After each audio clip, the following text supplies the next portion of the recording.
Have you ever tried pressing the accelerator pedal in a car and noticed how quickly the vehicle picks up speed?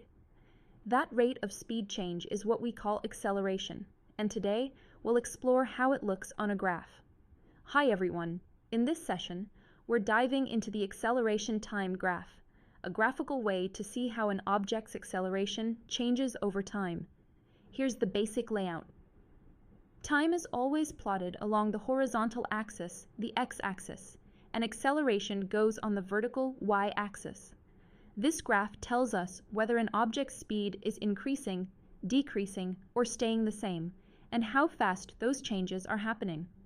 Now here's a key formula to hold on to. Acceleration multiplied by time equals change in speed. That means the area under the acceleration time graph gives you how much the speed has changed during that interval. And that's exactly what we'll explore. 4 important cases of motion through this graph. Let's begin with the simplest situation, no acceleration. Picture a train waiting at a platform, or a fan running at a constant speed. In both cases, there's no change in velocity. So acceleration is 0. In this case, the acceleration time graph is just a straight line coinciding with the time axis, lying flat on the x-axis. This flat line tells us that the object is either completely still or moving with a uniform velocity. There's no upward or downward curve, just 0 acceleration over time. And mathematically, if acceleration equals 0, then change in speed is 0 into time, which is still 0. So flat line, no acceleration, uniform motion. Now imagine a body whose speed increases uniformly, like a freely falling ball, or a plane speeding up on a runway.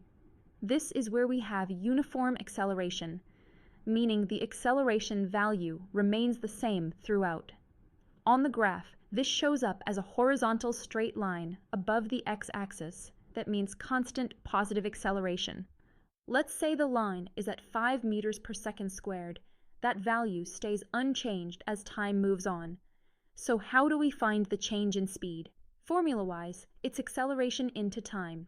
So if the object accelerates at 5 meters per second squared for 4 seconds, the speed increases by 20 meters per second. In the diagram, line PQ above the x-axis represents this constant acceleration, where the value of acceleration equals line OP. Time to look at retardation when an object slows down at a constant rate. Think of a ball rolling on a rough floor or a train applying brakes steadily. Its speed reduces uniformly. In the acceleration time graph, this appears as a horizontal line below the time axis, a negative acceleration value.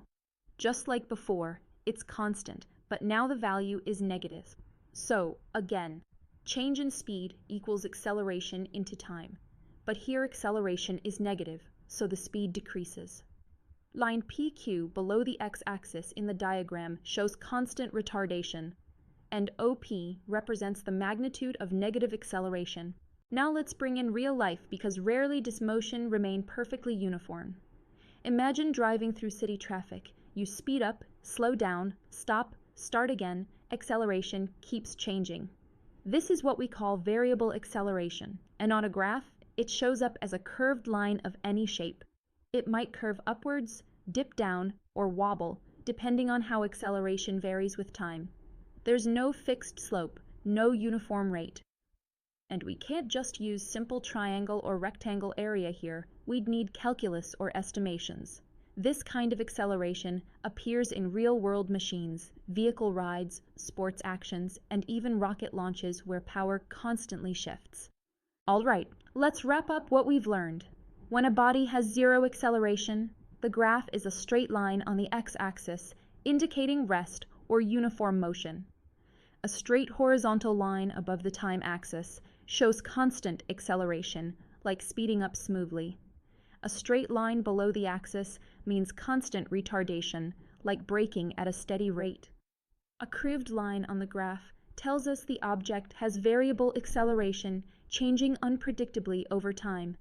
And always remember, the area under the acceleration time curve gives the change in velocity during that time. That's the power of graphs. They don't just show motion, they explain how it changes.